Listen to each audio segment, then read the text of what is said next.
My beloved brothers and sisters, I must speak with a voice that cuts through tradition, with a fire that cannot be silenced, and with a truth that will shake the very foundations of what many have been taught for centuries.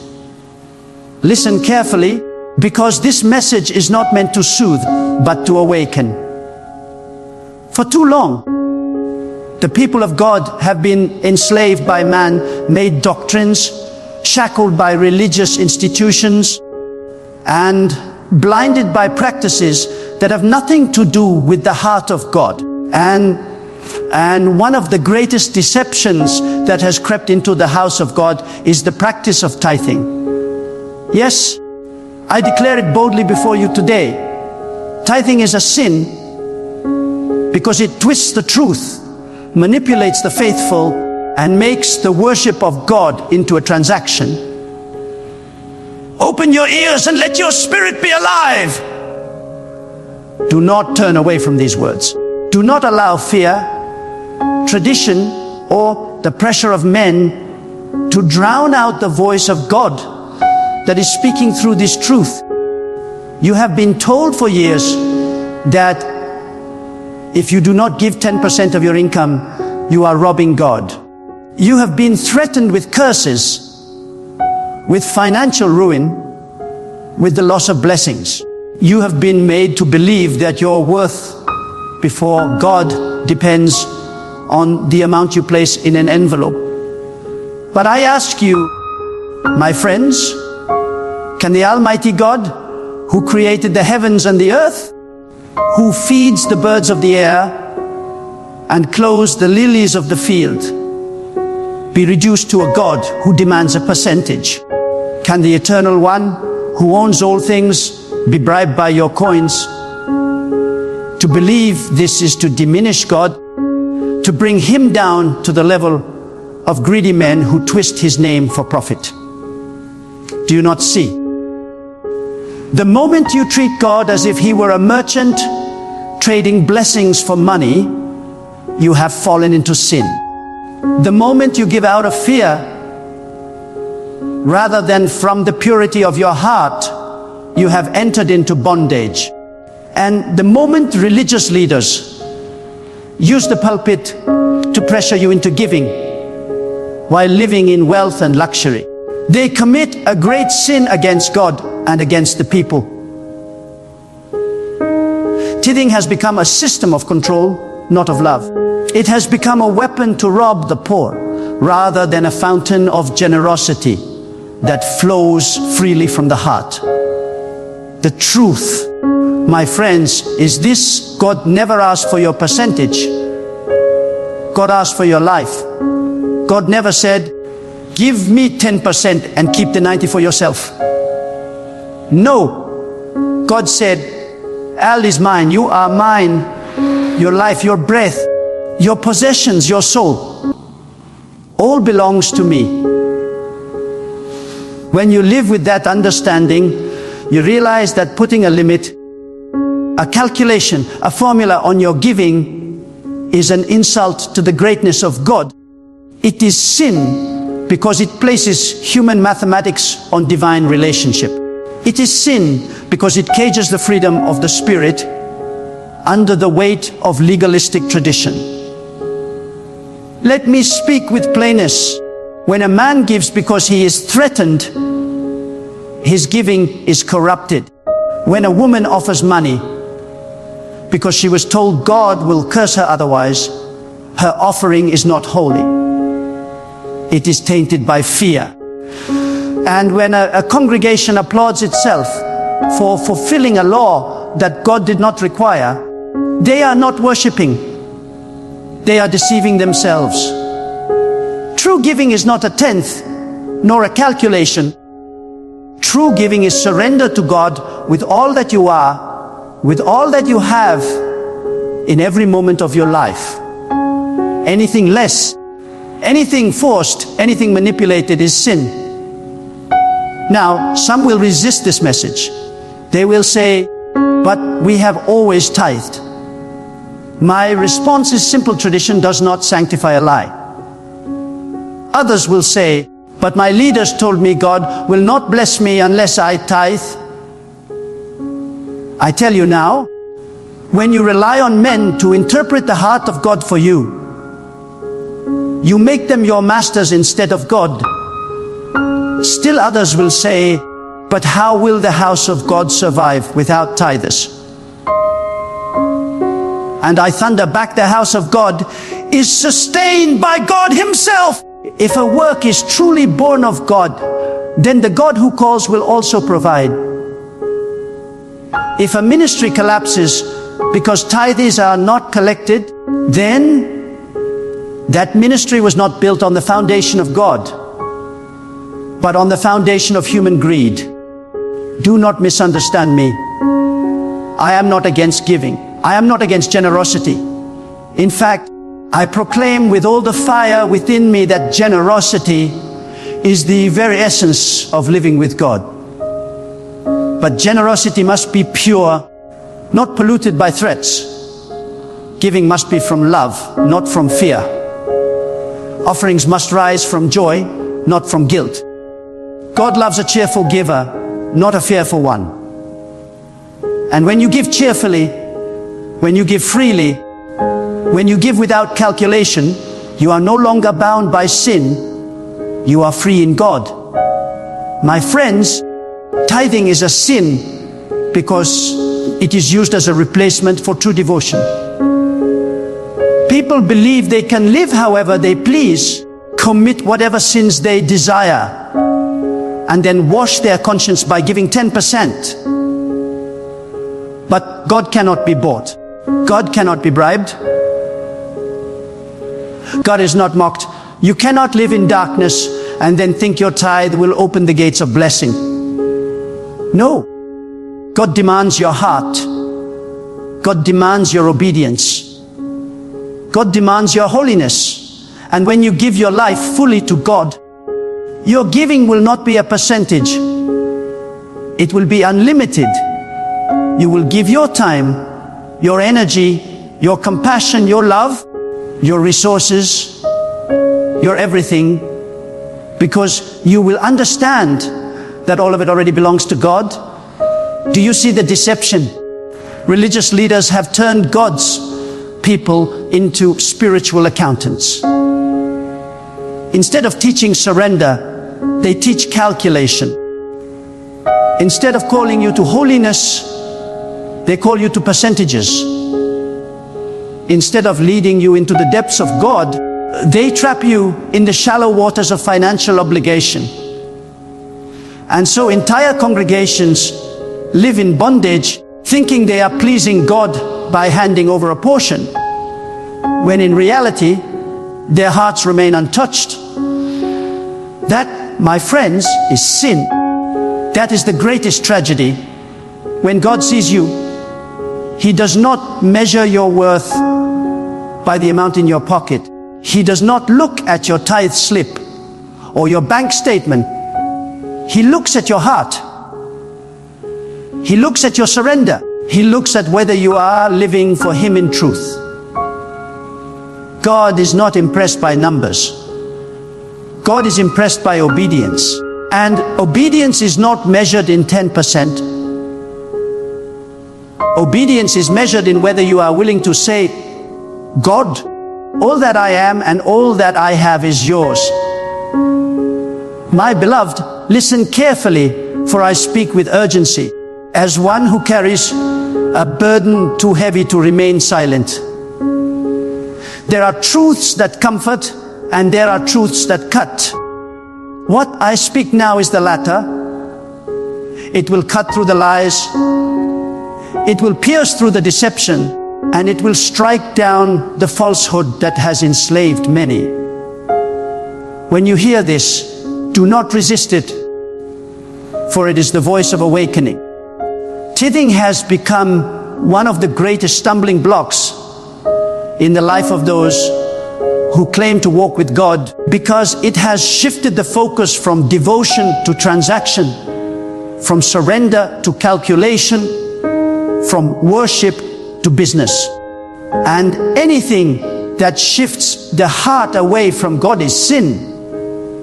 God is not a banker keeping ledgers of your wealth. God is not a merchant standing at the door of heaven, waiting for your payment before he releases his blessings. God is not bound to your coins, your notes, or your percentages.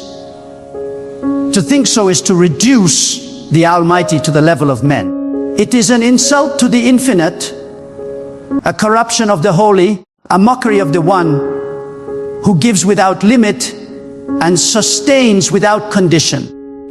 Those who demand your tithe are not speaking with the authority of God. They are speaking with the hunger of their own desires. They build kingdoms of stone and wood, while the souls of the people are starved of truth. They demand 1/10 of your labor, while giving you nothing but fear in return. Let us think with clarity. If tithing were truly the way to please God, then only the wealthy could be righteous. If the measure of your faithfulness were the size of your offering, then the poor would be forever condemned. But has God ever despised the poor? Has God ever rejected the broken because they could not bring silver and gold? No. God looks at the widow who has nothing but a small offering given with sincerity, and he sees more honor in her heart than in the vaults of the rich. This is the proof that God is not moved by the amount, but by the motive. This is the evidence that percentage-based giving is nothing more than human invention, chained to greed, and far removed from the heart of God. Tithing is sin because it teaches you to give by law, not by love. It teaches you to count your coins, but not to count your blessings. It demands you meet a number, but it ignores the state of your soul. What good is it if a man tithes faithfully, but his heart is cold, his lips are filled with lies, his hands are stained with injustice, and his spirit is far from God? Will God look upon his ledger and be pleased? No. God will say, I never asked for your 10th. I asked for your life. And I say to you, beware of those who twist the name of God for gain. Beware of those who turn his house into a marketplace. Beware of those who preach curses upon you unless you pay. These are not shepherds, they are wolves. They do not feed the flock, they feed on the flock. They do not represent the holiness of God. They represent the greed of their own bellies. And the tragedy is that many follow them blindly, fearing the curse of men more than they fear disobedience to God. My friends, if your giving is driven by fear, it is no longer holy. It has become corruption. If your offering is forced, it is no longer an offering. It has become extortion. And if your leaders place burdens on you that God has not commanded, they will answer before the throne of the Almighty. Understand this true. Giving cannot be boxed into percentages. True giving flows from the heart. True giving is not measured by calculation, but by sacrifice. When you surrender fully to God, you will realize that everything you have is already His. Your home, your income, your strength, your talents, your hours, they all belong to God. When you recognize this, you will stop asking, how much should I give? Instead, you will ask, God, how much can I keep back from you when all is yours? That, my beloved, is the freedom of the Spirit. That is the essence of devotion. That is the difference between giving out of law and giving out of love. Do not let anyone enslave you with threats of curses.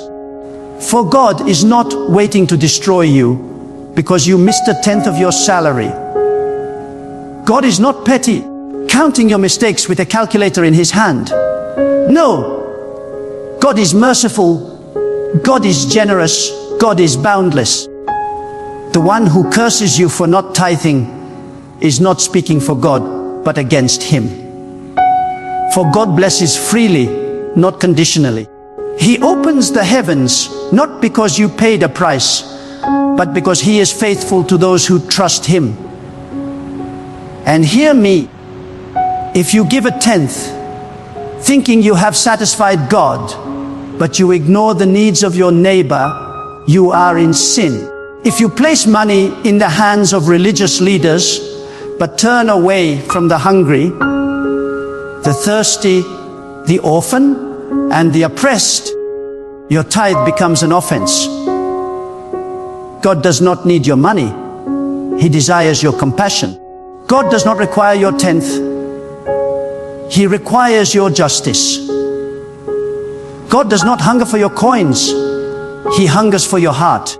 Do you know why tithing has been exalted so highly in many places?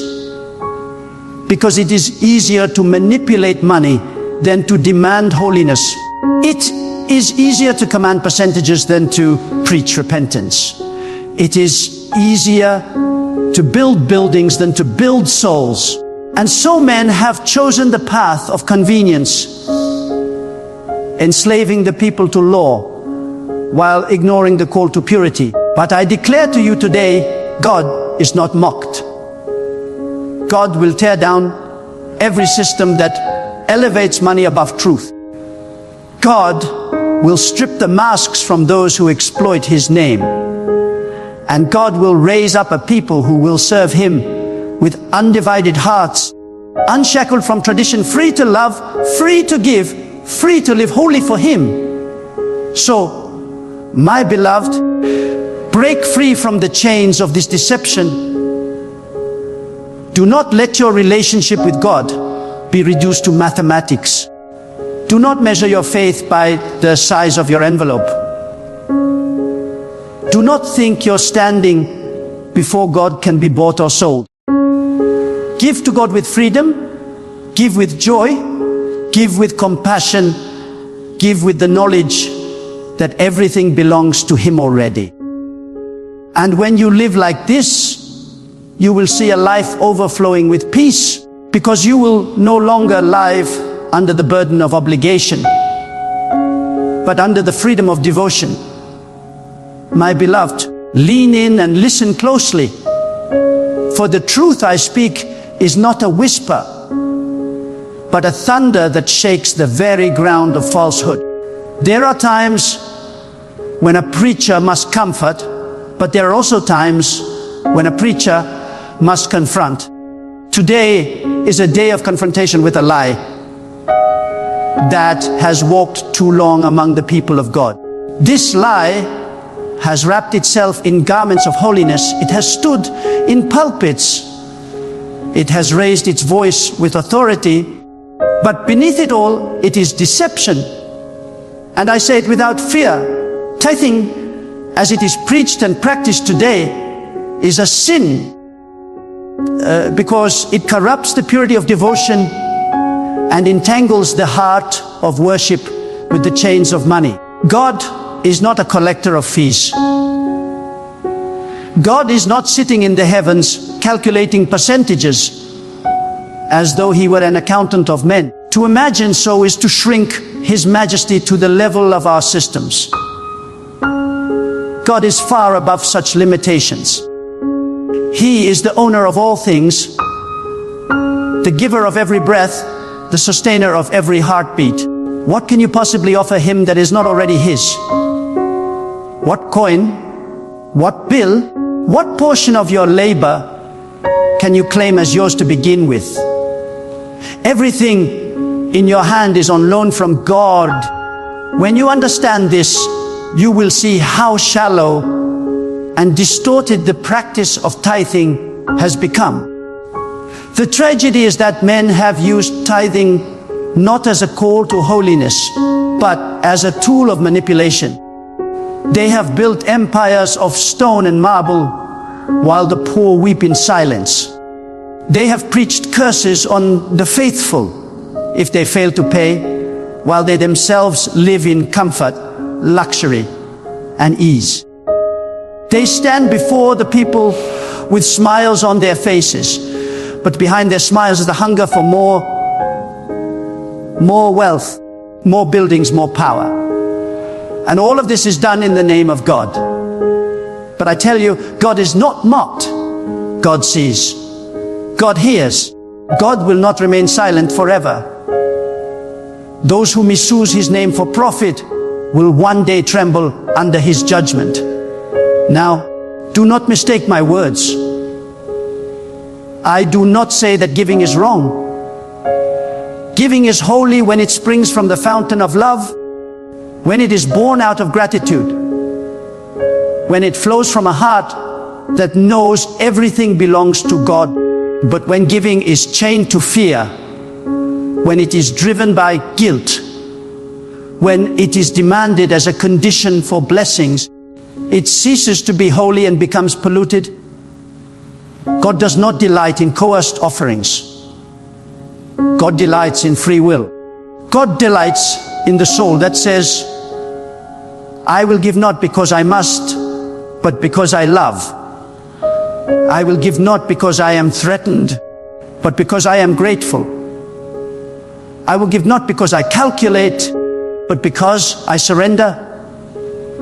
And let us ask ourselves this: if a man gives 10% of his wealth faithfully, but withholds mercy from his neighbor, is he righteous? If a woman tithes every month, but harbors bitterness, envy, and deceit in her heart, does God receive her offering? No! For God does not measure devotion in numbers. He measures devotion in purity. God does not look at the portion of your money. He looks at the condition of your soul. The greatest offering you can give is not a tenth of your labor. It is the entirety of your life. The sin of tithing lies not only in its practice, but in its effect. It has created generations of believers who measure their relationship with God by their wallets instead of their hearts. It has silenced the call to holiness with the noise of financial obligation. It has turned the house of God into a marketplace where blessings are bought and sold. My friends, when you see religion reduced to transactions, know that you are no longer standing in the truth of God, but in the system of men. And here is another truth. God does not need your money to accomplish his purposes. If God desires a work to be done, he will provide the resources, whether through the hearts of willing servants or by his own unseen hand. If a ministry survives only because people are coerced into tithing, that ministry is not sustained by God, but by manipulation. And if it falls, when the tithes are removed, then it was never founded on the rock of God's provision. True works of God are upheld by his power, not by the forced contributions of his people. Let us also consider the poor, the widow, the orphan, the laborer struggling to put food on the table. Do you think God is pleased when they are pressured to give the little? They have to maintain the wealth of institutions. Do you think God will curse a hungry child because his parents could not produce a tenth of their wage? God is not cruel. God is not unjust. God is not a tyrant demanding payment from the weak. God is merciful, and his mercy is greater than the traditions of men. Hear me now. The holiest form of giving is not measured in percentages, but in sacrifice. If a man with abundance gives 10% and keeps 90% for his pleasure, while another with little gives freely out of his need, who is more righteous before God? It is the one who gives with sincerity, not calculation. It is the one whose gift cost him something, not the one who gave out of excess. God sees not the amount, but the weight of the sacrifice. And often, the smallest gift in the eyes of men is the greatest treasure in the eyes of God. Therefore, do not be deceived. Do not measure your faithfulness by the ledger of percentages. Measure it by the